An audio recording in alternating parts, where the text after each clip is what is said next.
So a lucky hit, there's a bird poop here. I'll try to remove this one.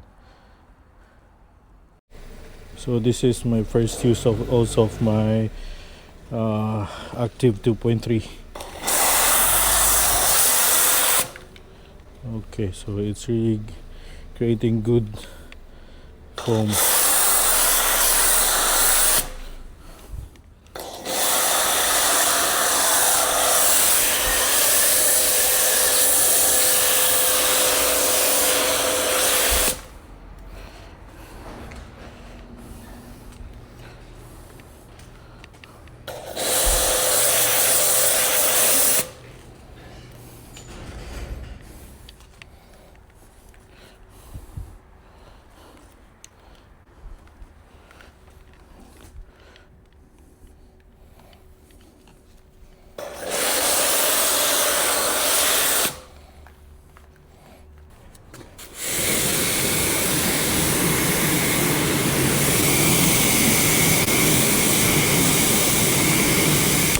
So yeah, successfully removed the bird poop using my CarPro Lift after waiting for 1 minute.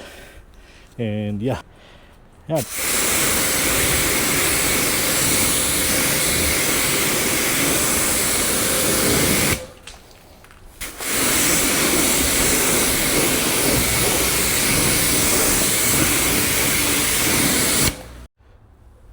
So yeah, I removed the bird poop here. Just using my CarPro Lift. My CarPro Lift here. Till the next video.